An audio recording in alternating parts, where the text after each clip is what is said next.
Happy Friday, Dog Nation. This is DawgNation Daily, the daily podcast for Georgia Bulldogs fans, presented by Kroger. I am Brandon Adams. This, I believe, is going to be a really fun show. There is something later on today, though, that's not fun for me that I have to say on the show, and I don't want to, but I feel like it has to be said. I'll tell you about that coming up in a moment. It does involve the team that I dislike more than any other. That's the Florida Gators. But I got to be honest. Friends are honest with each other, and I have to be honest a little bit later on in today's program. We will do that. A lot of recruiting stuff today. Jeff Sentel on the road, assisted by AAA with him today. We'll get into what seems to be a lot of online chatter about five-star safety Kamari Wilson, a very interesting tweet from Georgia wide receiver commit Denylon Morrissette. There's just a bunch of stuff that we'll do with Jeff Sentel here coming up in a few minutes' time. And we're going to try to make good use of all your time here today and get you started towards a really fun summer weekend. So I hope you're getting settled in, ready to enjoy that. It is DawgNation Daily, the daily podcast for Georgia Bulldogs fans. It is presented by Kroger, and it begins right now. Today's episode of DawgNation Daily is brought to you by Kroger, fresh for everyone. Presented by DawgNation.com. This is DawgNation Daily, the daily podcast for Georgia Bulldogs fans. Here's your host, Brandon Adams. So I was going through all the kind of prep work that I do to get ready for the show, and I came across a couple of pieces of news that led me to an opinion. It's one of those things where sometimes you just never really quite know what your gut reaction to news is going to be, or other thoughts and opinions that are out there. And, how you feel is how you feel. Those are your genuine emotions. And later on today, all of this on today's show is going to lead me to say something about the Florida Gators that I desperately don't want to say. But I do believe, as I sometimes do say, honesty compels me to admit. Honesty is going to compel me to admit something about Florida later on today that, boy, I'd love for anything else other than this to be true, but I will tell you about that before the show is done today, or at least put it out there in the universe as a possibility that we all must consider a little bit. So stick around for a few minutes after Jeff Sentel. We'll do that here coming up in a few minutes' time. Before we get to that, there is this off the very top today.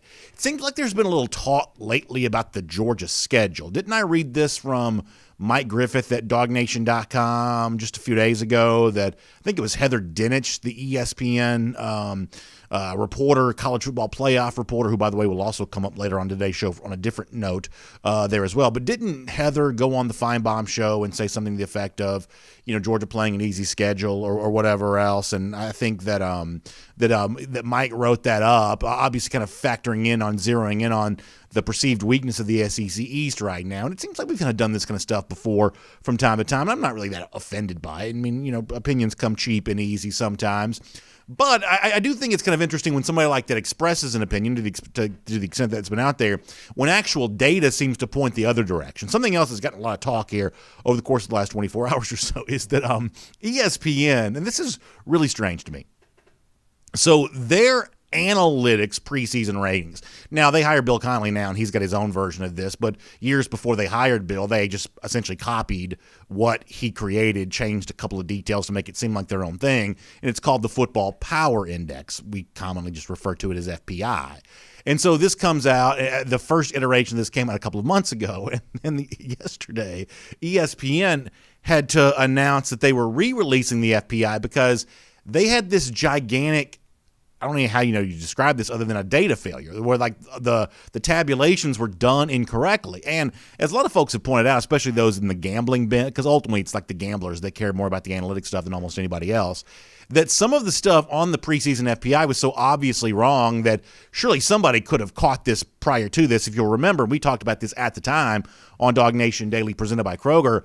Mississippi State was like preseason number 8 in the original FPI release from ESPN. That alone, if you have actual people who watch the games more so than just people who use, a TI-85 calculator, that alone should have let you know that something wasn't quite right about all of this. This is not a banner day for the analytics community at ESPN. They didn't catch this before now, but they've kind of retabulated all this now, and they've re-released the FPI, and they wrote a story about this, ESPN.com. Georgia is 5th in this preseason FPI, but In addition to that, we'll get kind of to where Georgia's ranked on this in a moment. In addition to that, the story at ESPN.com also kind of looks at the biggest games of the upcoming season from the standpoint of who's competing for the college football playoff, who has a chance to really be in that discussion for the playoff and really build their resume as the season goes along. And it's kind of interesting that while somebody at ESPN may say, that schedule for Georgia after Clemson doesn't look all that strong, the actual data as tabulated by the Football Power Index suggests something far different. I thought this was kind of cool that Georgia, according to ESPN, is going to play in 3 of the top 12 most important games for the upcoming season as far as the college football playoff race is determined. This is kind of neat. Let me show this to you on the screen here for a moment. So you've got obviously Georgia-Clemson. That's the second most important game. A&M, Alabama actually ranked number 1 according to ESPN. And listen, you can fault with, kind of squabble with their rankings if you want to, but let's just for the sake of conversation take this at face value for the moment. So Georgia-Clemson comes in at number 2. Georgia-Florida comes in at number 4. And this is, by the way, for Georgia-Florida is on the heels of, remember Bill Bender's Sporting News last week on SEC Country Live saying that he thought Georgia-Florida had become the biggest game in college football, and about a month or two before that, Paul Feinbaum went on the Alabama radio station WJOX and said that he felt like Georgia-Florida was the biggest rivalry in the SEC at the moment, stirring up more passion than even Auburn-Alabama does at this juncture. Well, the ESPN FPI, the data here kind of backs some of that up a little bit. Georgia-Florida, even in a year which Florida will not likely be a preseason top 10 team in most of the rankings, still comes in as the 4th most important game for the upcoming year in the chase for the college football playoff. And then there's this, which I think is kind of interesting. Auburn is actually the preseason number 15 team, according to the ESPN FPI. Therefore, Georgia at Auburn is the 12th most important game for the college football playoff race. So not only does Georgia play in 3 of the top 12 games in the race for the college football playoff, according to ESPN, they'll play all 3 of these games prior to October the 30th. So it is a big run for Georgia in these first couple of months of the season to really establish their college football playoff credential. So listen, if you're a Georgia fan, I think that ought to get you pretty excited. I think that ought to get you thinking about the fact that, hey, man, Georgia's got a real chance to prove itself. Week 1 against Clemson, couple of weeks after that, at Auburn. Remember this, and this is one of those things I don't necessarily like bringing up, is that Georgia on the road in the SEC West, that hasn't always gone great, right? I mean, Georgia lost at Alabama a year ago. They did handle Arkansas eventually pretty easy last year, but down to the wire against Auburn in 2019, lost at LSU in 2018, lost at Auburn in November of 2017, that these road tests in the SEC West for Georgia, lost at Ole Miss in 2016, if you want to go back that far. These road tests in the SEC West have been pretty challenging for Georgia. So a couple of weeks after the big game against Clemson, you have what ESPN FPI is calling a big game against Auburn, and then a few weeks after that, you have a game that's still very much on the national radar against Florida. So if you're a Georgia fan and you believe that this is the year that you break through, that this is the year your team goes out there and kind of kicks through the door, knocks off the ceiling, blows the roof off what has been the previous level of achievement for this program, I think the great news about this is you don't have to wait very long to find out how true that really is. Proving yourself against Clemson, road test against Auburn, big game against Florida, revenge game, as we keep saying on this show over and over again. I think that is really, really cool. Now, all of this also kind of dovetails into something else that got some attention yesterday, that in the story from ESPN about their re-ranked Football Power Index, they also kind of highlighted Georgia in particular as the number 5 team in the country in their preseason ranking, but as they described it, a little bit of a gap between Georgia, the rest of the top 4, which includes Oklahoma, Ohio State, and certainly a gap between Clemson and Alabama there at the number 1 spot. And ESPN provided its explanation for why that was true. Let me read this from Seth Walder, the writer, then I'm going to give you a couple of opinions about this.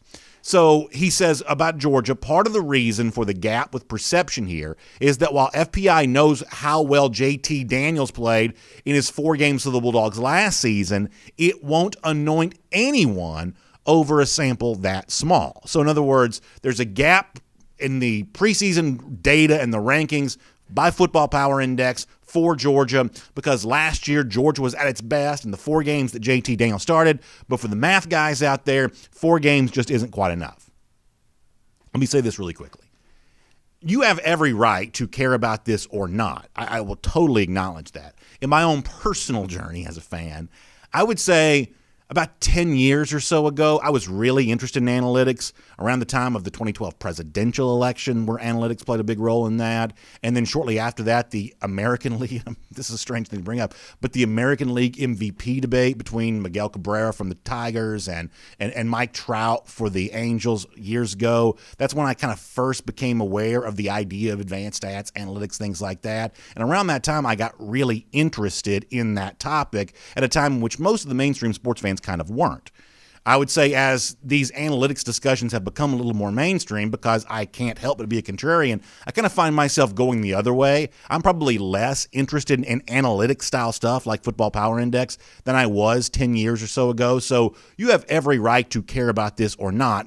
It's certainly not my intention to tell you that any of this is the gospel. But if you do care about this to any degree whatsoever, here's the thing you should understand. That the basic premise of something like Football Power Index is to suggest that what has happened in previous seasons has a great bearing on what's going to happen in the upcoming season, even if some of the names are changed, even if some of the coaches are changed, that the track record over the course of, like, say, the last 5 years is greatly impactful on what's going to happen in the upcoming year. And if you look at the actual just, concrete data, there is something to back that up. The top 5 for the ESPN Football Power Index almost never changes. It's almost always Georgia. It's almost always Clemson. Almost always Alabama. Oklahoma's in there far more often than not. Ohio State's in there far more often than not. It's very rare for anybody else other than those teams to crack the top 5 at all. So that kind of backs up the point on this, that things in college football seem to regenerate year over year over year. So if you're a Georgia fan, then what do you do with this? That ESPN says, we're not quite ready to anoint Georgia on a small sample size yet for JT Daniels, especially in comparison to a program like Alabama, which the writer Seth Waldron mentions by name in discussing Georgia in this topic. Here's what I do with this, and you can decide for yourself if this matters to you or not, but here's what I do with this. That obviously as Georgia tries to climb the mountain in college football to the national championship eventually, but also doing so by going through the toughest path of all in college football, which is through the SEC. Here's the one thing I think that Georgia fans should take from this ESPN FPI data conversation more so than anything else. That sometimes it's not just about your ability to rise, it's about your rivals', propensity to fall that could also open the door for you. But in the case of Alabama, I don't think you can count on that. And I think that's the subtext of what Seth Walder writes there at ESPN.com. That Georgia may be on its way to getting better, but don't expect Alabama to make this easy for you. Don't assume just because it's a new starting quarterback for Alabama and a new offensive coordinator for Alabama, even though we've expressed some doubts about how well Bill O'Brien will do this year, don't assume that it gets any easier, even though Alabama's got a lot of changeover here this season because of how good Alabama's been in each of the last 5 years. In fact, let me kind of bear this out very quickly. That over the course of the last 5 years, here are the final ESPN FPI ratings for Alabama. They were first in 2020. They were fourth in 2019. They were second in 2018. They were first the 2 years before that. That is at least a consistent 5-year track. You could have gone back even farther than that, but at least a consistent 5-year track of Alabama essentially being among the very best teams in the country. And the only way they've ever been surpassed is not because they got worse, but because in given years, Clemson in 2018, LSU in 2019, they just happen to be a little bit better.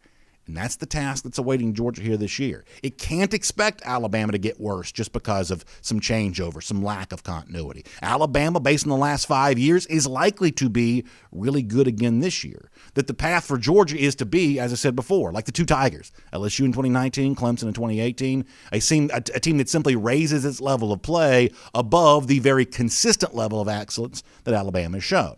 Well, you kind of wrap this up very quickly with a very simple point. So if you're a Georgia fan looking at that as the path your team has to follow here for the upcoming season, the good news is you've got the games to prove that. Against Clemson, you want to know how you measure up against the preseason number 2 team, according to FPI? You got to play them, and you get a chance to beat them on the field. Road test at Auburn. Alabama lost its last game that it played in Jordan-Hare Stadium. That's a great way for Georgia to prove just how good it really is, to say nothing of the Florida game coming up on October the 30th. So the challenge for Georgia is daunting. You've got to be as good as a team that's been elite consistently for years and years and years. But the games that Georgia plays in the first few weeks of this season give it more than a chance to prove just how good it really is, and maybe it can prove some of those FPI doubters wrong in the process. My name's Brandon Adams, and this is DawgNation Daily, the daily podcast for Georgia Bulldogs fans. We are presented today by Kroger, and we're glad to have you with us no matter how you get to us. It's video, Facebook, YouTube, Twitter, Twitch. We're also doing a little bit of the soft opening of doing the show live on DawgNation.com, which I think is kind of a cool thing there as well. We have bigger rollout plans for that eventually. We're just kind of playing around with the technology right now. So if you show up at DawgNation.com, you may see that on your screen. I hope you enjoy that. It's kind of a fun thing. Our goal is to always expand the platforms, be on as many places as possible, especially with certain platforms being a little finicky these days. So that's a really cool thing. We're going to do a lot more at that in the days to come. Of course, radio at noon on Athens Sports Radio 96 The Ref, podcast, all the podcast platforms, Apple, Spotify, everything else. Just really happy to have you with us as part of DawgNation Daily presented by Kroger today. And by the way, speaking of Kroger, let's get ready to start appreciating those teachers. As we head towards the upcoming school year, not too early to start thinking about that. Kroger's going to be showing appreciation for teachers here or there as well. Wednesday, July 14th, an extra 10% savings on school supplies, on apparel, home decor, so much more. So how about that for our teachers coming up on July 14th? You can get your discount there at checkout. Just tell them you're a teacher. It's Kroger.com if you want to find out more details, or just go by the Kroger right near you. Say, hey, I'm a teacher, and on Wednesday, July 14th, you get some nice little savings to go along with that. So make sure you check all of that out. All right, we're going to get Jeff Sentel coming up in just a moment. A lot of recruiting stuff we're going to do with him on the program. But before that, I want to go around the doghouse, and I do want to briefly mention Demetrius Robertson's transfer to Auburn. I'll show you this on the screen. Robertson putting it out there on Twitter. That's where he's heading. You see him there kind of photoshopped into the Auburn uniform. And this is one of those things where I really don't have much of a hot take on this one way or another. I'm kind of anti-transfer portal, just broadly speaking, and certainly I'm anti-intra-conference transfer. That's not my favorite trend that's kind of emerged here in the SEC for the last couple of years. But I would say for the most part, these are the kinds of ways in which the transfer portal is supposed to work, right? I mean, Demetrius Robertson came to Georgia. I think for both parties, this was an experiment worth trying. Robertson's the latest example. For a lot of these guys, when they go out west, that's a long way from home. It's like 3,000 miles or whatever. It's very easy to get homesick. He wasn't happy there, wanted to come back to his home state. Georgia needed wide receivers. Robertson had been a freshman All-American at Cal going back to 2016, and after having been hurt in 2017. So it was an experiment worth taking for both parties. And I guess at one point in time, I probably thought Georgia was to blame for not using him more. I think some people have said maybe Robertson was to blame, starting in, say, 2019 when he didn't take full advantage of the opportunity that he was given. But ultimately, I don't know that either party is necessarily to blame here. This just didn't work out. It was worth a try and didn't happen. And so now Robertson, looking at a very crowded situation at Georgia, a lot of pass-catching targets, not just receivers, but tight ends there as well. A lot of guys getting those targets from JT Daniels. Robertson says, for my final year, kind of that super senior role that he's in this year, I want to go somewhere where I think I can play. Auburn is wide open at the receiver position. There's no Seth Williams there anymore. There's no Anthony Schwartz. Eli Stove has gone from that program. They're as thin at receiver as any team in the SEC, so it's kind of an obvious connection that would lead you there to Auburn. I don't think this is one of those things, though, where if you'll think about Cade Mays going to Tennessee, or if you'll think about Brenton Cox even going to Florida, where those players playing for those UGA rivals probably put a little spotlight on themselves for the way all of that went down. I don't think there'll be a similar spotlight for Robertson in Jordan-Hare Stadium when Georgia comes there in October. I haven't heard from a Georgia fan yet who has any ill will against Robertson whatsoever. I mean, it didn't work out. I think, obviously, I expected him to be better in a UGA uniform than he turned out to be. But ultimately, this is not really one of those things where I think anybody's got much in the way of being mad about. Didn't work here. He's going to go try it somewhere else. And honestly, who can fault a player for wanting to play, which is what seems like Demetrius Robertson wants to do. That is Around the Doghouse here on DawgNation Daily presented by Kroger. Jeff Sentel here coming up.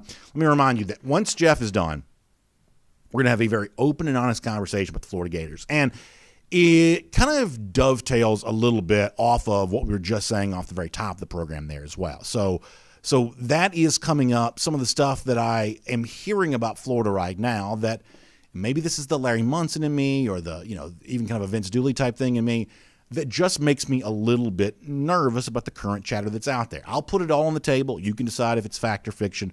We will do that coming up in just a couple of minutes' time. But before that, though, there is a lot of UGA recruiting news to get to. Jeff's had some good stuff on the side as of late. Obviously, Before the Hedge is presented by Kroger has been red hot, on fire there too. So let's cover all the bases on that as we head towards and head through what is going to be a very busy month of July for Georgia's 2022 recruiting class on the road, assisted by AAA with Jeff Sentel right now. Let's go ahead and get it started. From Athens and across the SEC or wherever the recruiting trail may lead, here's a DawgNation.com insider. And as I promised, a lot to get to with Jeff Sentel as we're on the road, assisted by AAA here today. And Jeff, I hope you're having a great day, good week. Appreciate you being back on the program to share some UGA recruiting news with us. How are you today? Good.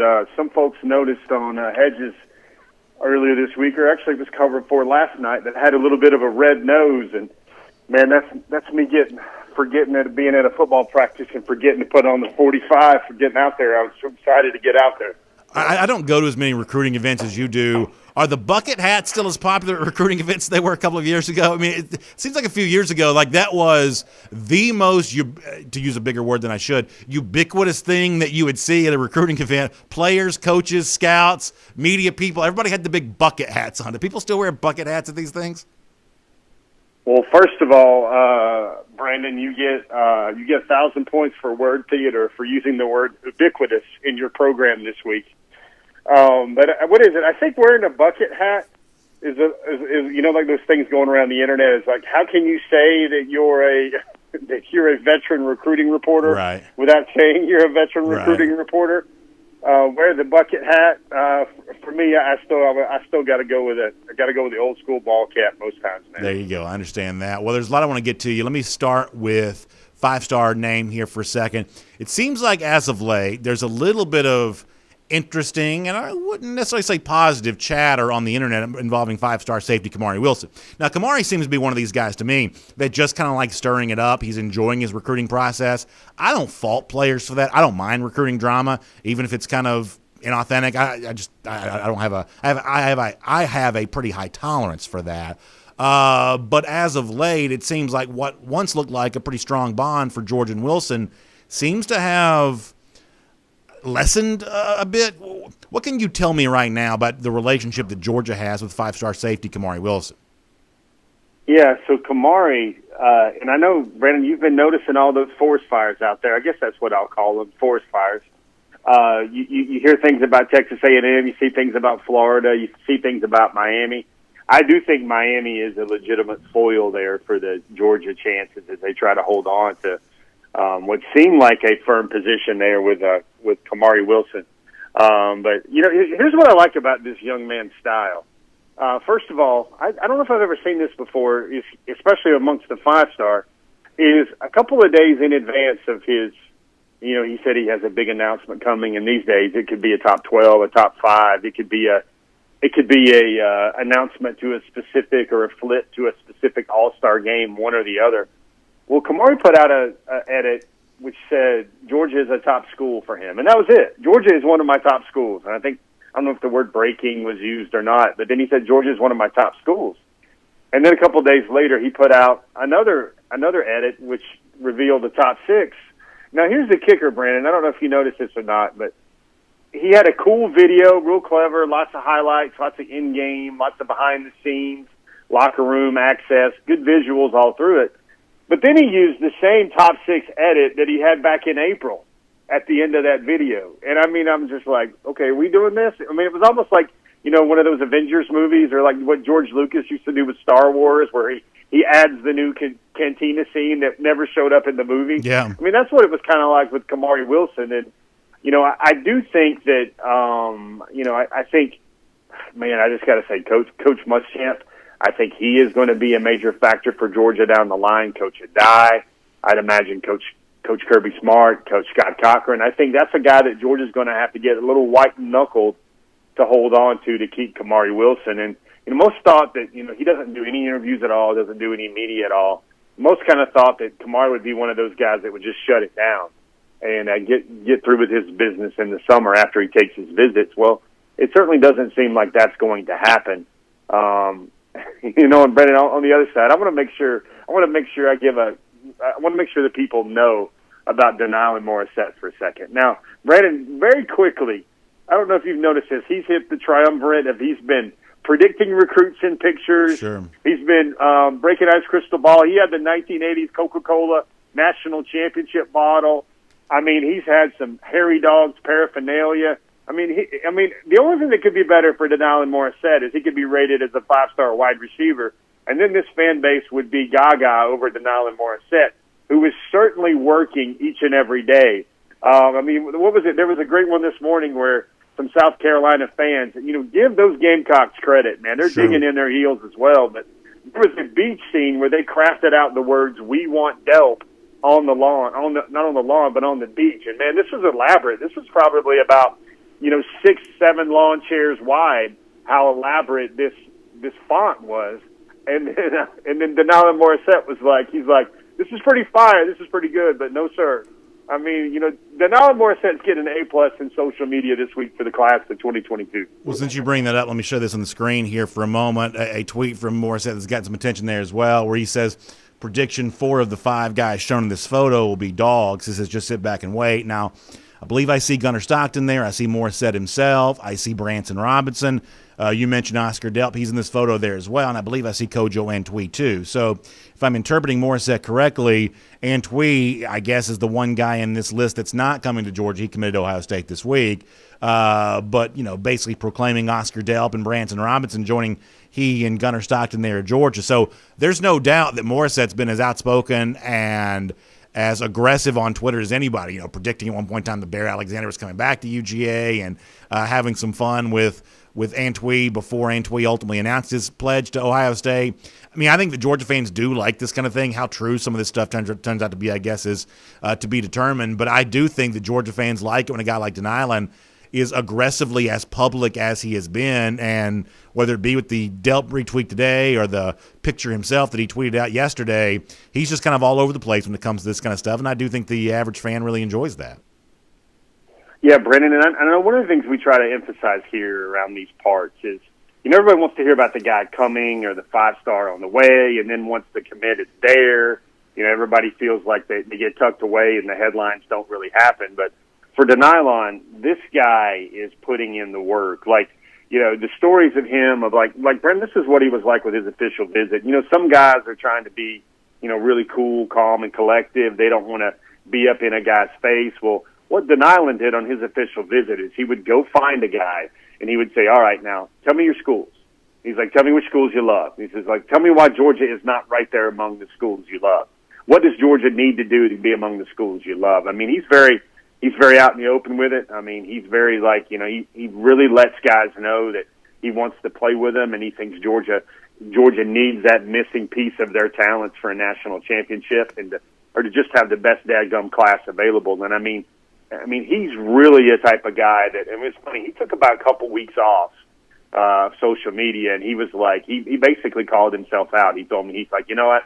I got to get back on that. I got to be important for this class. I got to be important for the guys out there." And that's certainly what he's doing right now. So let me, on the subject of Morissette's position, wide receiver, let me transition to this. In light of Kojo Antwi choosing Ohio State, here's the thing that I've said. In a lot of ways, Jeff, you can say that Georgia, although it's had some high-profile misses at the receiver position, has actually punched a little bit above its weight class in terms of the guys that it has brought in comparison to what you might expect for a program that hasn't been necessarily great at throwing the football. There have been 7 instances over the course of the last 3 recruiting cycles of a team signing more than one top 10 receiver in a given class. Georgia's done that twice. They've signed 4 top 10 receivers nationally over the course of the last 3 recruiting cycles. That's almost better than you would expect, certainly given the fact that prior to that, Georgia hadn't signed a top 10 receiver, I believe, since 2009. So, I mean, Georgia's actually done a little better here in recruiting the receiver position lately than a lot of people probably assume. But that was for 2019 class, 2020 class. It almost seems like some of that momentum is now falling off a little bit. I don't know that anybody who watches or listens to this show really closely necessarily expected Kojo Antwi to choose Georgia. It seemed like he'd been trending away there for a while. But I do think there is that lingering question of, after signing Rosemary-Jack-Saint and Arian Smith for the 2020 class and Dominic Blaylock and George Pickens, the 2019 class, big-time elite recruits, other 4 stars there as well that you, of course, mentioned in all of this. Who's the next big one? Where is George going to really land with and hit with when it comes to these elite pass-catching targets? And I guess for the 2022 cycle, that's still kind of up in the air, is it not? Yeah, and Brandon, here's in a nutshell, everybody who likes numbers. I'm going to give you 3 numbers, and this is the most effective recruiting Georgia can do from the wide receiver position for 2022. And as good as Denylon Morrissette is, I mean, he's not going to be the principal anchor, the principal catalyst to get that done for the Bulldogs. Here's what's got to happen, and I think you can probably figure it out as I just roll these off. 3,500, 1,000, 35. I think that's pretty simple. 3,500, 1,000, and 35. 3,500 passing yards for J.T. Daniels or whomever the Georgia quarterbacks in general.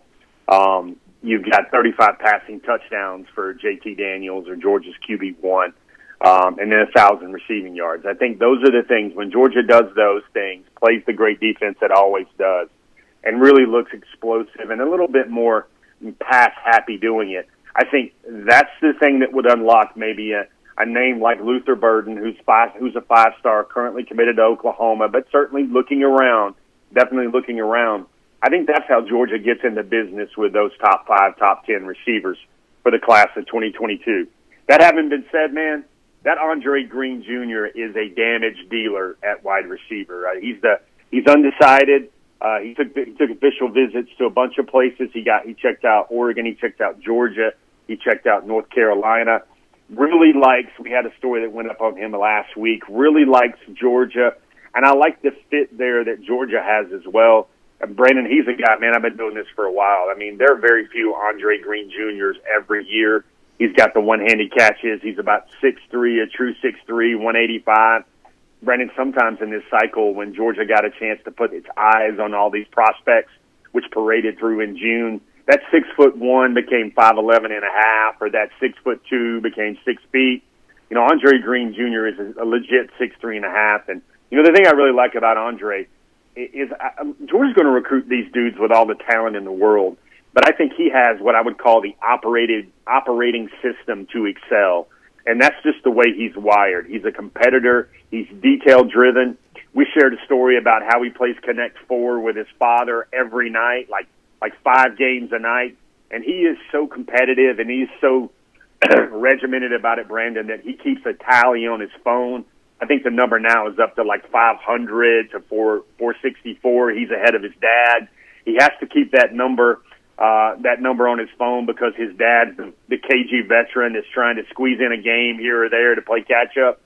I like it when a young man takes that much detail to something which is a hobby and not just his dream or his future profession. The way he runs receiver, all the schools that have saw Andre Green Jr. out of Virginia last month, they've told him that they see him can play all over the field. He has the ability to do all kind of, to be an X, to be a Z, kind of play in the slot. Andre Green Jr., he's going to come up on a top 6, a final 6, later this summer, probably by the end of July. I think that's the name when Georgia fans need to start pointing to, a guy they have to get. Brennan, I think Andre Green Jr. is as talented as all those Burtons and Rosemary-Jack-Saints and Blaylocks and Pickens and Arian Smiths that make up those top 10 receiver lists that you so accurately described there. Want to ask you about another important position group for Georgia here coming up, plus a really good story that you've written about a UGA commit that we probably need to reacquaint ourselves with there. We'll do that coming up in a moment. Let me remind folks, though, that we are on the road with Jeff Sentel, assisted by AAA. You think about them for legendary roadside assistance. So many of you are traveling this summer, and it's nice to have that peace of mind to know that if something goes wrong while you're on the highway, AAA can show up and help you out with all of that. But I also want you to think about AAA when it comes to auto insurance there as well, because when you switch and save with AAA, you can save on average $529. That is a big deal, and it's the kind of thing that AAA can do for you. That's the name for you to know right now when it comes to your auto insurance. Let me give you the website to go to. It's AAA.com/auto insurance. That's AAA.com/auto insurance. Switch and save your auto insurance with AAA here today. So, Jeff, let me just squeeze this in really quick. We talked in the show one day this week about the really cool hashtag that Georgia's been pushing out there with Travis Shaw. I guess Jalen Walker maybe started it, and I've seen Jordan Davis and others tweet the idea of Shaw Dog. Obviously, it's thought that Travis Shaw, the 5-star from North Carolina, is choosing between UGA and the in-state school UNC. And there's also that lingering discussion about Walter Nolen that's out there as well. So when it comes to these big 5-star names for a moment, what do you think the current state of all of that is for Georgia here at the moment? Yeah, it's funny, Brandon. I think we could probably sit there and we could say the catchphrase is DELP, wide receiver recruiting, defensive line recruiting, and that would probably feed the family for at least the next 5 or 6 months with what's going on there. And I think, Brandon, I think North Carolina are going to be a really tough bear to deal with in the pardon the use of the phrase bear, but I know that brings up maybe too soon old wounds or whatever. But I think North Carolina is going to be a really hard fight there for Travis Shaw. Give Jalen Walker a lot of credit. He's a guy that's really been working and been very outspoken on his social media, and also kind of behind the scenes with a good relationship with Travis Shaw. And people wonder what's the status of the defensive line recruiting after that. I was at Cedar Grove High School this week. It doesn't feel to me like Georgia is going to wind up getting the services of Christian Miller. Mikael Williams is already at USC. Seems a very firm commitment there. You see Tyree West taking a lot of visits all across the Southeast. Is that a guy that's going to remain a part of this Georgia 2022 class on the defensive line front? You see, a name like Xavier Harris that was a guy that plays at Branson Robinson's same high school in Germantown. He just committed to Ole Miss this week, and the thoughts there. What's that defensive line room going to look like for Georgia? Now, there's that upcoming decision from Dennis Sutton on July 22nd. But honestly, Brendan, he's more of an edge guy, more of a wolf pack guy for Dan Lanning's room. I just think Georgia. I just think Georgia has a lot of work to do there on the defensive line, especially in spots where, it seems like those 5 stars were not coming. And, I'm going to make sure I say this name last because it carries the most meaning.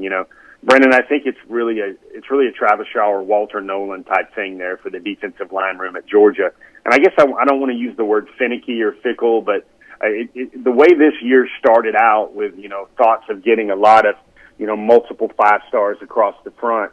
You see Walter Nolen now, who took a couple of trips to Georgia in June. And if Georgia simply ends up with a top 5 prospect and the nation's #1 defensive tackle in Walter Nolen, I hope folks will realize that's still a pretty good haul coming into the boat. That's a pretty good trophy to go up on the prize for Trey Scott and his recruiting. But I would say that it took a lot of consternation and a lot of work to get there. If Georgia eventually gets there with a recruiting process for Nolen that's still going to involve Alabama, it's going to involve Florida. I think Georgia's right in the midst of that too. I think really though, I think fans in the end, if they can see Walter Nolen become a part of this class, a 5-star defensive tackle. I think it's going to be lost on folks that Nolen, should he wind up at Georgia, would be higher rated than Alexander, higher rated than Williams, higher rated than Shaw, higher rated than just about everybody in the class. But I think folks were maybe even expecting a little more for the defensive line room in 2022. I've kept you long, but I do want to squeeze this in really quick. Very interesting story and interview from before the hedge, just presented by Kroger the other night with UGA running back commit Jordan James. It's one of those things when you commit early and in some cases, the fanfare just kind of builds other places, and you end up maybe not paying as much attention to a prospect as you should. I don't mean you. I mean, Georgia fans collectively on this. So it's kind of nice to revisit some of these guys and, find out a little bit more about their stories. And, boy, there's a lot of reason to believe that James has a chance to do some really good things for Georgia. What did you learn new about Jordan, getting a chance to speak with him again here over the course of the last few days? Well, first of all, Mama loves Georgia. That's the main thing. His mom feels really comfortable with Del McGee. His mom feels really comfortable with Kirby Smart. Jordan described that as his mom loved those guys, and he said if that's good enough for Mama, that's good enough for me. And somehow, Brandon, that sounded like one of the most honest things you could ever hear on the recruiting trail. the more things change, the more they say the same. But he had certainly had a message or two that he said he's been working on Branson Robinson. You know, Branson has kind of been the ideal pairing from Dell McGee that Jordan James has been hearing for quite some time. Is it's like Branson Robinson, Jordan James, kind of that lineage about Georgia with the two-pack and the duos they always upgrade for the running back room when they renew that room every other cycle or so with two top-end talents. They save the tread on the tires, but this was a modern term that also came with Jordan James. He says, man, I know. I'm in his inbox. He's hearing from me.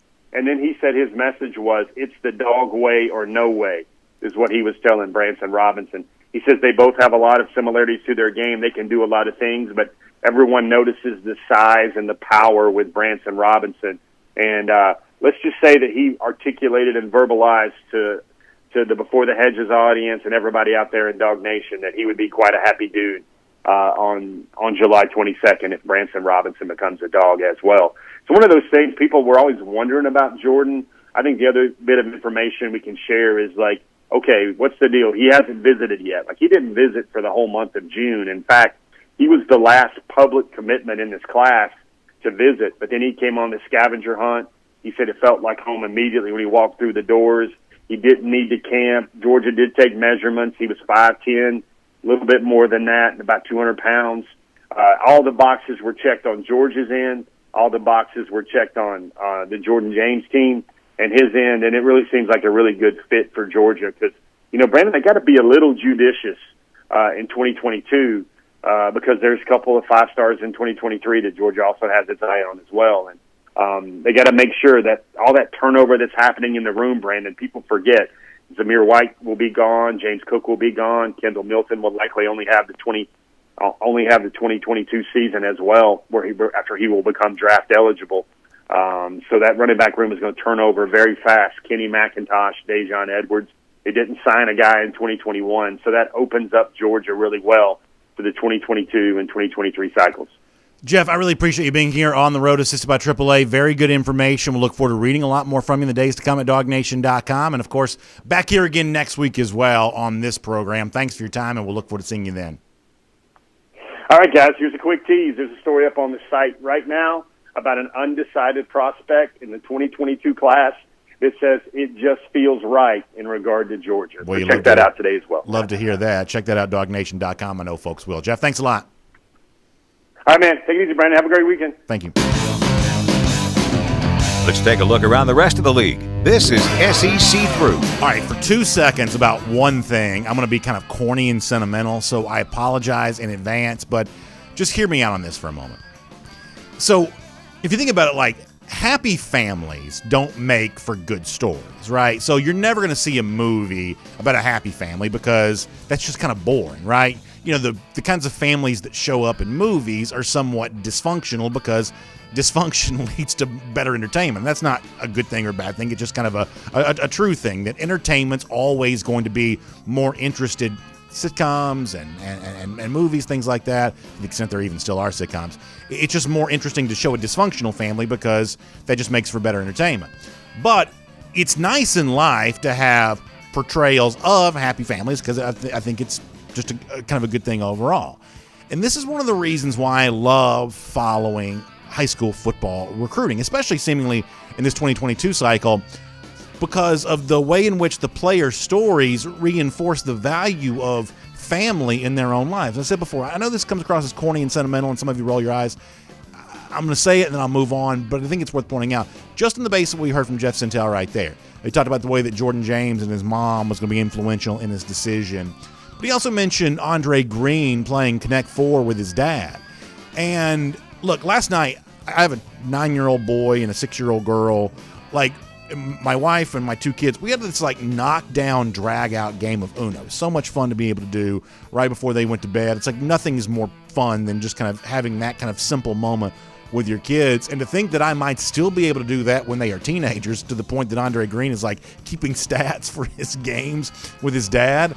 Like, that's just a really cool story of a really happy family, and we don't get a lot of that in life, and so it's nice that recruiting can provide that. I remember the same thing from when Malachi Starks committed to Georgia, and I forget whose birthday it was. Some of y'all probably remember. It was somebody in the family's birthday, and they were all going to go to dinner after the recruiting commitment ceremony was over with. And I remember thinking at the time, and I think I even said this during the broadcast, boy, I hope my kids, when they are teenagers, are still excited about going to dinner with me or me and my wife or whatever else. I hope that's something that's still true for us. I believe that it will, but I certainly hope it is. And I don't know, pay attention to these recruiting stories, because for those of you that care about family and you want good families, boy, it seems like there's a lot of recruiting stories that really reinforce the value of all of that. So do with that what you will, but I thought that was worth mentioning there for a moment. Let me also briefly mention my friends at Harris Cherokee Casino Resort for a minute here too, because we talked before about being on the road here this summer. That's the kind of thing that everybody likes to do.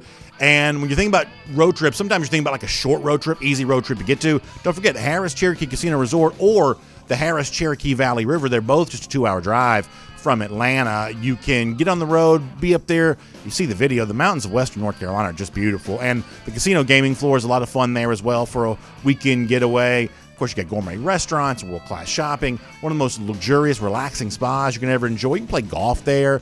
They've got the entertainment options that are returning here now, and the sports book is open there too. So check them out online, Caesars.com/Harris-Cherokee. You can become a Caesars Rewards member and find out all the great things they've got going on this summer. Once again, the website, Caesars.com/Harris-Cherokee for a lot more on that. All right, so let me say something that I mentioned earlier in the show.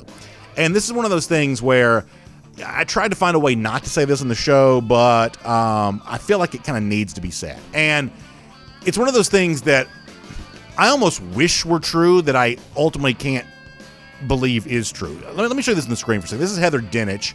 Actually, this is Paul Feinbaum quoting Heather Dinich from an interview that she gave on the Feinbaum show this week.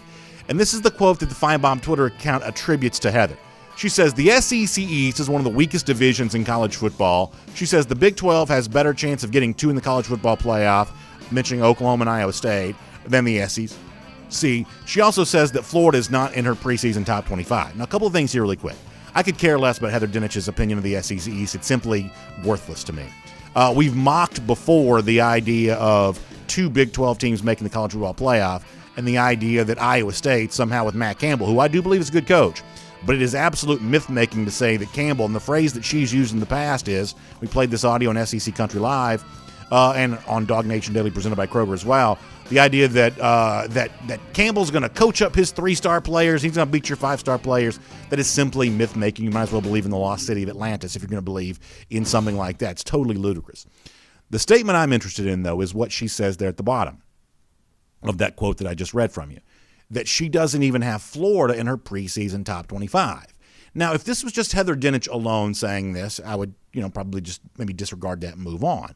But I believe I've also seen, I haven't bought this magazine yet, and y'all can back me up on this, but I've read online that Phil Steele also excludes Florida from his preseason top 25 as well for the upcoming season. Now, y'all know this. I've got, Eddie the blind squirrel on the desk. I've got the golden shoe. I am nothing if not totally devoted to the idea of being a Gator hater, hating those lousy, stinking Gators. In fact, our buddy Michael Carvell, producing today, has the T-shirt of me talking about those lousy, stinking Gators on it. I mean, I've been well known for that for a long time. The idea that Florida could finish the season outside the top 25, I would love for that to be true. But y'all, we got to be really careful here for a moment. For those of us that want good things for Georgia, that want bad things for Florida, the way in which this narrative is being spun right now, I think we all have to be really, really careful with that, because if we're not careful, all of a sudden Florida veers in the direction of actually being an underrated team. And the problem with that is not that they're going to beat Georgia, because I honestly don't think they're going to beat Georgia. I truly don't. But I still don't like the idea of the kind of intangible value that gets created when nobody in the media is believing in you. You get to play with that chip on your shoulder all year long. And if you want to take it from like the intangible realm to the more tangible realm for a moment, the other issue with that is for a guy like Mullen that most of us don't like, that most of us think truly is a clown, what ends up happening there is you set the bar so low for achievement this season, outside the top 25 by major voices, that all of a sudden any accomplishments whatsoever makes it seem like Dan Mullen's coaching them up and getting something done there. And I think you've got to be really, really careful with that. Beyond all that, I just think it's factually incorrect that Florida's likely to finish the season outside the top 25. Once again, this is not me wanting to tout for Florida. It's just honest data. They're 11th in the preseason football power index from ESPN. You can totally disregard that metric if you want to, but it's not nothing to be 11th. They are, 5th or 6th in Bud Elliott's blue chip ratio, with 66% of the roster being made up of former 4- and 5-star recruits. Their starting running back is likely to be a former 5-star transfer from Clemson, and DeMarcus Bowman. I don't like doing any of this or saying any of that. But when people are all over the internet saying, Florida's not even a top 25 team, I just think that's dangerously close to setting the bar so low that Dan Mullen gets to, at the end of the season, look like a genius because he was better than what, yahoos on the internet thought he was going to be. So, plus, for a game like Georgia-Florida that's measurably one of the most important in college football, touted as the top rivalry in college football, seems hard that can continue to be true if somehow Florida's not on the radar at all. I think this is an example of some folks looking for a hot take without much evidence to back it up. We've always said before, I love hot takes. I love strong opinions. But to me, what matters is how you arrive there. Do you start with the hot take and work yourself backwards trying to prove it, or do you use data, information to work your way towards a hot take? That's always what matters to me. And in the case of people, Florida not even a top 25 team, that sort of feels like you started with that premise and then you worked your way back with evidence to prove that. I'd love for it to be true. Maybe at the end of the season we'll all high-five and say that it is. But the idea that you're going to proclaim it to be that way now, to act like Georgia's some sort of coronation before the season began, boy, it's not really quite the language I'd want to use there on that. I think that's giving Florida too much of an intangible edge that I'd prefer they not have. Let me also quickly say this here for a moment. This didn't get a ton of attention this week, but it has been reported that Dare Rosenthal, a guy who was set to be a starter for LSU's offensive line, is now transferring to Kentucky. This is interesting for a couple of reasons. First of all, the Kentucky offensive line was already pretty deep. It's not even immediately obvious how they're going to even move all these positions around now with Rosenthal's arrival, although certainly he's likely to be a starter there. So the Kentucky line of scrimmage gets stronger. But this is also an example of Kentucky kind of cleaning up with intra-conference transfers here too. Rosenthal, I guess, reportedly going there now, and Jaquez Jones, the former leading tackler at Ole Miss, now part of that Wildcat defense too. So rich, kind of getting, I don't want to say rich, Kentucky's not exactly rich, but certainly roster depth improved by adding from the ranks of the SEC a couple of times thus far for the Wildcats here this season. I find that to be pretty interesting. I'll also mention this, that John Wilner for the is it San Jose Mercury News, is that the name of the newspaper, had an interesting story about Las Vegas, the Raiders stadium there, seeking one of those, like we have the Chick-fil-A kickoff here in Atlanta, that Las Vegas is seeking a version of that itself first couple of weeks of the season involving a Pac-12 team and an SEC team. I guess the Pac-12 thinks they'll have a better chance of winning games like this if they're played in the Pacific time zone. But for Georgia fans who like taking over cities, a DawgNation invasion of Las Vegas, I don't know. That sounds pretty good to me in some future year. I would imagine Sin City and Georgia fans would probably be a pretty good mix. So maybe we'll see that in a upcoming year to come. Hope all of you are getting ready for a great weekend. Thanks for making DawgNation Daily presented by Kroger part of that. I know so many of you enjoying summer fun this time of year. In fact, that's what our golden shoe's about today. Sometimes I just like seeing the cool setups that Georgia fans have to enjoy their summer. Jet Python shared this with me on Twitter. He said, a little fun for a, quote, Saturday in Athens, Wisconsin. He says, there's a TV on the, if you're seeing the picture, he says there's a TV on the opposite side of the Power G, and the lights go on with, when you say Alexa, light up Sanford Stadium, and I hope I didn't activate your own Alexa when I said that, but he says he'll say, Alexa, light up Sanford, and the lights come on there. He says, as always, go Dogs. Very well done there by Jet Python. Really cool to be able to see. Nice setup there and a good time. Fun stuff all the way around there in Wisconsin for him. Speaking of those lousy, stinking Gators, we'll keep calling it a revenge game. We take it seriously. We believe 113 days from now, Georgia will beat Florida. But let's keep our eye on the ball. Gator Hater Countdown. We'll see you Monday. DawgNation Daily, presented by Kroger. and on video. Time now for our R.S. Andrews cool down. Look forward to your comments here. And hopefully you kind of get what I'm saying about that with Florida. It's like, boy, you're making things awful easy for Florida if you're going to stack up a bunch of media names with some following saying, oh, yeah, not even a top 25 team, nothing to worry about there whatsoever. I hope that that's true. But for me, that's too much too soon in terms of assuming that will be true. I think you got to be really, really careful with that. Not in terms of necessarily losing to Georgia. I should say Georgia losing to Florida. Not so much in terms of that, but just in terms of casting a narrative that gives Mullen a chance to look like a hero by the end of the season. Brady Pest Management over here on YouTube says, well, then Emory Jones can do much against Alabama. He says, oh, wait, Alabama doesn't play much defense anymore. So Brady kind of giving you the rare double troll on both sides of that early season game. Now, that is one argument against Florida a little bit is, they're scheduled this year tougher than we've seen them play in certain years. There are 2 crossover games in the SEC West or LSU and Alabama. So that's an argument against Florida a little bit, but I don't think that's enough to move them out of the top 25. Scott Harris asked, in relationship to Sin City and Las Vegas, did I insinuate that Georgia fans are a bunch of sinners? I don't know about that, but I could certainly see Georgia fans enjoying themselves in Las Vegas. In fact, I know a lot of you did back during the Rose Bowl. The Rose Bowl was this amazing thing where there were so many Georgia fans going to Pasadena that eventually, it was just hard to find an airport to fly into. This was really amazing. LA's got 3 airports. You've got LAX, you got John Wayne, you've got Burbank, you've got a ton of airports to fly into in LA. Eventually, you couldn't fly into any of them. So all the neighboring cities started getting filled up as well. Eventually, you couldn't fly into San Diego because people were trying to go to San Diego and drive up. Eventually, tickets to – this is how crazy the Rose Bowl was. Tickets to Phoenix got tough to book because once the San Diego stuff was gone, now people are going to Phoenix, flying to Phoenix and trying to drive up. And the other big one, I know a lot of you that spent that New Year's weekend, New Year's Eve in Las Vegas, took a 4-hour drive the next day over to LA for the game. That Las Vegas actually became a fairly big part of some people's Rose Bowl plans, just given the fact that there was really no way to get into LA prior to that game. Green Soldier says it's amazing that Oklahoma hasn't won a single college football playoff game, but it's still placed above UGA. The standards are different for both teams.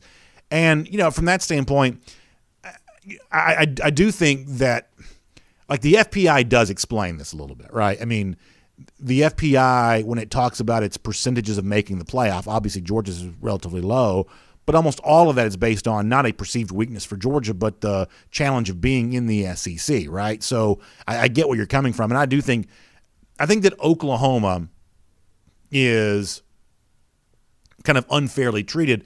But my point, Green Soldier, would be that I think the folks that are treating Oklahoma unfairly are not the computers or the calculators in this case.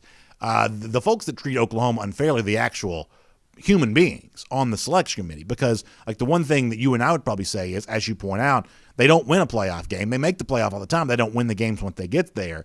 That while Oklahoma may rack up all kinds of stats against lesser competition, against the elite type teams that are produced by the SEC, those are games that Oklahoma just has proven incapable of winning. And that's one of the reasons why I do care about analytics less than I used to, for the very point that you just mentioned, is that it's very easy to produce a pretty statistical resume, but it doesn't seem to hold up very well against LSU or Alabama or Georgia, 3 specific instances for Oklahoma. And that's one of the reasons why over time I just care less about analytics, is because while you may learn more about analytics over the course of time, I don't know that learning more about analytics has caused me to actually learn more about college football, if you get the drift on that. So, Green Soldier, I agree with a lot of what you do say there.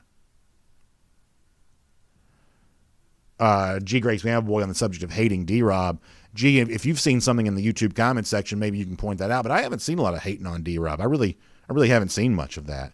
Certainly not on my feed has that really been an issue whatsoever. I mean, a guy's going to a rival school, that's going to get some attention, but this to me is likely to get less attention than some of the other stuff has gotten as of late. But maybe you've seen something I haven't.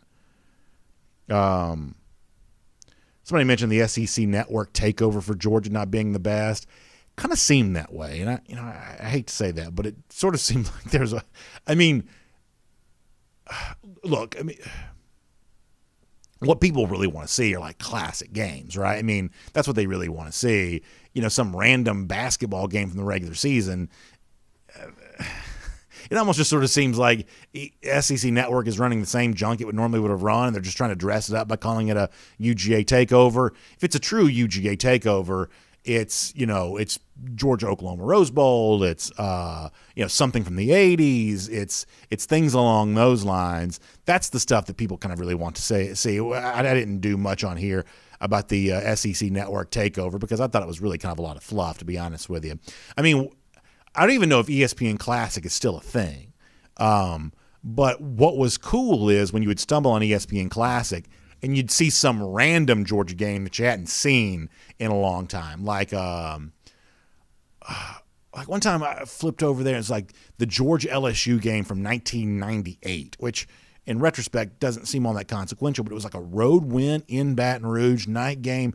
Huge performance by Quincy Carter. Huge performance. It was actually a week before the Tennessee game, which ended up being a loss. But it was a big stretch for Georgia, and to get that win over an LSU team at the time that was ranked in the top 10 was a really big deal. And to kind of go back and rewatch that, the uniforms look so different. The way the kind of the drop shadow and the black stripe. There's a lot of things were different. It's just a really fun thing to go back and watch. Like I've seen the 76 Sugar Bowl before. I wasn't even born in 1976. And I think I've mentioned this before. It's like if you go back and watch a game like that, like you're blown away by how good of a player Ray Goff was. I mean, Ray Goff is a very athletic quarterback, and I would never known that had I not stumbled across the 76 Sugar Bowl on ESPN Classic. Those are the kinds of games people want to see. At least I think they do anyway, more so than just some random regular season game from, football or some other sport. Let's see what else. Moose Tame says ESPN Classic is still a channel. I enjoy the classic games. Steve Highland referencing Demario Nolen choosing LSU over Clemson. So some interesting recruiting news coming out today.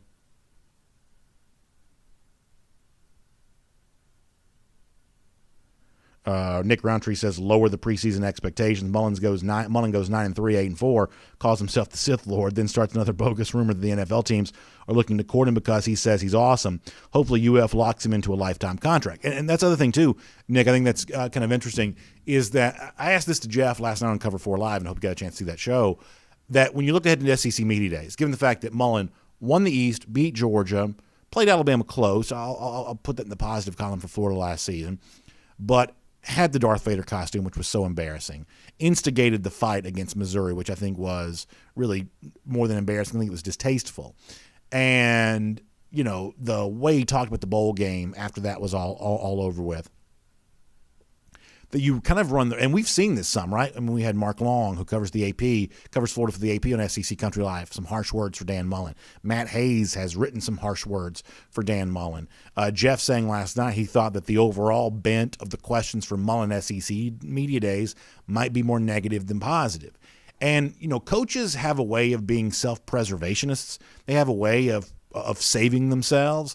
And so that's another thing. Even though I've criticized Mullen for most of the things that other folks have criticized him for, and we've certainly enjoyed some of the criticism that exists of him, once again, it just casts an even larger opportunity, I would say, for Mullen to, air quotes here, redeem himself during the season. And that's the kind of thing that I don't particularly enjoy. I mean, listen, what Dan Mullen said about the bowl game and the fact that wasn't even really a part of Florida's season, that their season had ended the previous game against Alabama, was one of the worst things I've ever heard a coach say at the conclusion of a season, the conclusion of a game. That was really a grotesque level of excuse making. But to the extent that you evaluate that game about what Florida is for the upcoming season, there's at least one measure of truth there. That when you do play the game without Kyle Pitts and Kadarius Toney and guys like that, when you do play that game without some of your best players, to see Florida get beat up as bad as they did during the game, I do think you run the risk of allowing that to kind of fester in your mind, media types. A game like that festers in their mind, and all of a sudden I think it causes them to underestimate a team like that the upcoming year. We see this all the time in bowl games. Teams that win big have a tendency to be overhyped. Sometimes teams that look bad have a tendency to be, kind of underhyped, or underrated. And I think you run the risk of that a little bit, even if what Dan Mullen said about the game is really inexcusable. Let me get a few more Facebook. So this is a good idea from Sam Burks. I like this. He said, I'd love to see DawgNation get a campaign going to give Sam Pittman the biggest, warmest welcome ever when he comes back to Athens. I'm talking even putting one of his patented yes, sir, recruiting win videos on the scoreboard. I think that's kind of an interesting idea, and I think most Georgia fans would go along with that. I mean, Georgia-Arkansas is an interesting situation in that most SEC teams, even if they don't play frequently, can usually find a reason to hate each other. But Georgia and Arkansas are so far away. I mean, trust me, I drove to Fayetteville back in September. That is not a close place to Georgia. And so because of the huge distance, the fact that for the most part Arkansas's interests don't really conflict with Georgia's very frequently, I think it's a little easier for Georgia fans to truly be happy for Pittman there at Arkansas. And I do think as much as any Georgia fan can wish another SEC team well, I think Georgia fans enjoy seeing Pittman win some games. I certainly know that I do there as well. That if you did have that moment, this doesn't happen in SEC games very much. This happens in like professional sports all the time, especially in the NBA. It seems like players are always getting welcomed back to their old locale, and sometimes the Hawks even kind of do this in kind of a joking way of welcoming back guys who barely played there. But the idea of giving the ovation to the guy returning somewhere, that happens in pro sports a lot, but I'm kind of with you on this, that if you did do a yes, sir, for Sam Pittman on the video board, I mean, Pittman was a big part of those early building blocks of this Georgia program, brought a lot of very good offensive linemen, and a lot of the work that he did also kind of lingers for this program now in terms of guys that are still on this roster. So I'm kind of with you on that. Jeremy says Arkansas primarily recruits out of Texas, don't they? Yeah, that's where they're looking to go a lot. There's not a huge level of talent in the state of Arkansas. There's very few SEC-level players that come out of that state.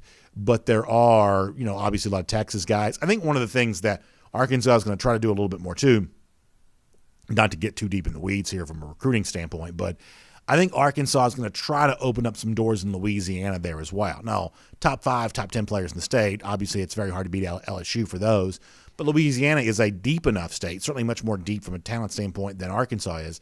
It's a deep enough state that, Arkansas can have some recruiting wins in Louisiana there too. So I think in a perfect world, that's what Arkansas would like to have. A lot of players from Texas and a healthy dose of Louisiana kids there too, to go along with the occasional Arkansas guy and some national recruiting stuff there too. It's one of the reasons why, when I was a kid, believe it or not, there was a Southwest Conference, and I remember that.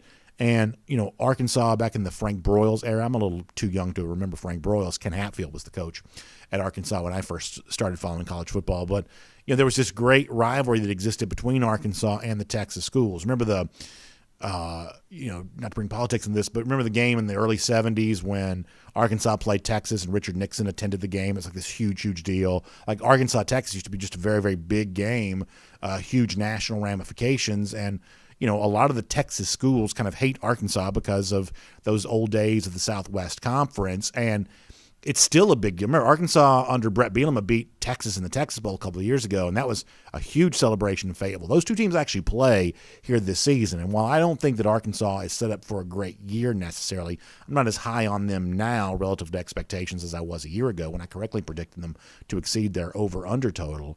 I do think Arkansas has a chance to pull that upset against a Texas team that'll be ranked fairly high when they come. I believe the game is in Fayetteville, when they come in there for that. And so you're going to get a chance to see, as Jeremy pointed out, that value of Texas recruiting for Arkansas. That's going to be on full display when Arkansas and Texas go head-to-head early in the season. That'll be a bare-knuckle brawl. Those two teams hate each other. Nature Gator says, I think this is an interesting point, one of the reasons that Strickland hesitated in hiring Dan Mullen was his quirky and sometimes abrasive personality. He hired him because he's a really good football coach and an offensive genius. I mean, I'll hold off on offensive genius just for right now, Nature. I'll let your words carry their weight on that. But I do think, though, that you do say something that's kind of true here, is that it does seem like Dan Mullen is a little bit of a quirky personality. I don't mean that in kind of the joking way that we like to give him a hard time, but just in reality, it seems like he is a quirky personality, and it does not seem like he always rubs everybody quite the right way. But, listen, in terms of winning games, he won the East last year. He's been a top 10 team a couple of years at Florida before that. I mean, you have to at least give him credit that he is winning some games.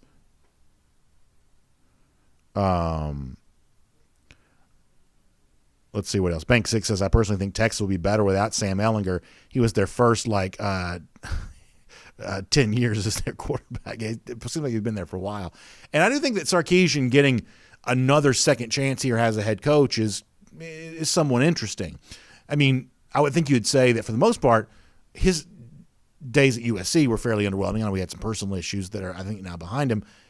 And then, prior to that, I mean, I barely even remember him as Washington head coach, but I don't think it was, great by any stretch of the imagination. So this is one of those guys, and it came up last night on Cover 4 Live, as Falcons offensive coordinators, for the most part, an utter disaster.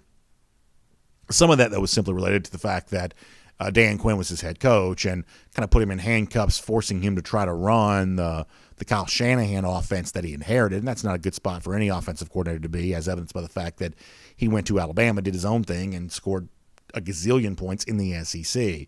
So, we've seen the brilliance of Steve Sarkisian as a play caller, but now you try to resurrect yourself as a head coach, and, at the very least, his USC Washington tenure suggests something less than greatness. So I think it'll be interesting to see how that second time around goes for him. Scott Harris asks a good question. He says, which 2021 UGA running back gets drafted highest over the next few years? I mean, certainly I understand why people talk about Kendall Milton in a conversation like this because of the overall skill set that he brings to the table. He just has a certain flair. We haven't seen a lot of it yet. We've seen brief glimpses of it, but for the people who say that Milton may eventually be the highest drafted of these of Georgia running backs, I certainly understand why they say that. I also say this from an NFL perspective. I really see a lot more from Kenny McIntosh than I expected to see when he first came to UGA, which is not to say that I didn't think he could be a very good player. I just think his overall athletic profile is a lot more expansive than I first probably thought it would be. So I think those are a couple of interesting names to consider in something like that. A couple more Facebook comments as Christy takes Nature Gator to task. Randy Hall says, does the Adams family get scary with some of those late night games? Yeah, listen, every now and then it gets pretty intense, especially when one of my children kind of plays the +4 on me or something like that. The fact of the matter is it's a running joke in the family. It really is true. I can't win these Uno games. I mean, I just can't. And I get down to Uno all the time, but I just can't win. Everybody else in the family, I hate to say this, but it's almost like I am Georgia. Everybody around me is just stacking wins one after the other, and I just can't seem to get that Uno win. So that gets a little bit intense every now and then.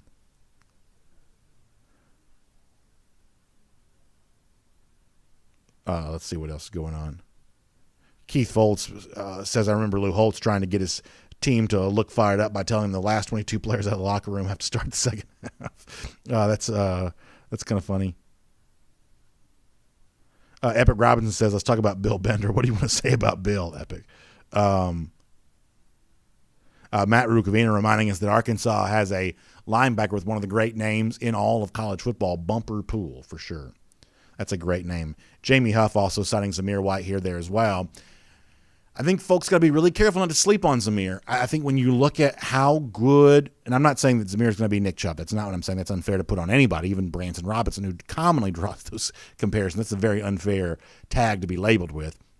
But I do think when you look at the way that a guy like Chubb really exceeded his level of play as a senior at Georgia, Sony Michel did very much the same thing. But when you think about that taking place, the idea that Chubb, statistically speaking, takes his game to another level compared to where it was a year ago, I think it is highly possible that could happen. Highly possible. Reformation Logistics says, BA, UGA will be good, maybe even great. But in all of the conversation we have, either in podcast or here, etc., the UGA offensive line is weak and already exposed from the Sugar Bowl. Yeah, I don't know about that. I mean, I don't know that it was a great day for the Georgia offensive line. The Now, you say Sugar Bowl. I wonder if you mean Peach Bowl. I'm going to assume that you mean Peach Bowl, the game they just played against Cincinnati. And I don't know how much of that was the Georgia offensive line getting exposed and how much of that was Georgia just playing one of the better defensive lines it had played there in that 2020 season. And it was also an experiment that I think they wanted to try with, what does, a guy like Xavier Truss look like starting at left tackle, and obviously, dealing with the need of kind of moving some guys around there a little bit. I try to be careful how I say this because I absolutely acknowledge the idea that the offensive line could be a problem. But the one thing I'm not going to join some Georgia fans in saying is that it's obvious that it will. As I've said before, look at left tackle here for a moment. My belief is the left tackle for Georgia this upcoming season will be no worse than Jamari Salyer, because if it was worse, they'll just play Salyer at left tackle. And for the most part, Salyer played at a pretty high level at that spot for Georgia a year ago. Better suited as a guard, but an option at left tackle, and at least a competent one, right? And I think the emergence of a guy like Tate Ratledge, who you saw kind of considered a starter-level player at G-Day back in April, that also increases the flexibility that Georgia has. So let me just say this one more time to make sure my point on this is completely clear. I think you use the word exposed and, kind of proven to be a deficiency. I wouldn't go so far as to say that. Is it a legitimate concern? It absolutely is. But at the risk of kind of coming across as too much happy talk, too much sunshine pumping, I am just more likely to believe that the offensive line will be fine, right? I think the track record of the Georgia offensive line is actually pretty good. I would say that my overall skepticism is that the Georgia offense, in terms of replicating for 15 games what it did last year for 4, that it has a hard time matching that statistical benchmark. I'd say the overall chances of that being true for me are probably a little more of a concern than anything in particular with the offensive line, because while last year maybe not a great year for the Georgia offensive line all the way around, they didn't pass protect last year as well as they have in some years. This is still an offensive line that's mostly been good. I know Sam Pittman's not there anymore, but I think the one thing I've kind of consistently echoed is that I'm less concerned about this than some other people are, but I understand why and where the concern comes from. All right, let me do one or two more, then we've got to go. Troy Sadowski boying in. By the way, great to see Troy in the comment section today. He says he thinks the offensive line will be fine. Lots of young talent will grow throughout the year. That's an All-American tight end weighing in on that. Great to see him doing so. Let me get one more on YouTube. We'll get ready to go. Texas Dog says coaching staff needs to help the offensive line out this year and get the ball out of JT's hands a little faster. So I think it's an interesting point, and I also think that one of the things that's going to help the offensive line is that we're just a day and age where like the pass sets up the run, and maybe it is getting rid of the football quicker, but it's also as you demonstrate the effectiveness of the passing game, all of a sudden you're not blocking quite as many guys as you used to. And look, the Clemson game, that's going to be tough on anybody. That's a good defensive front. I'm not saying that Georgia.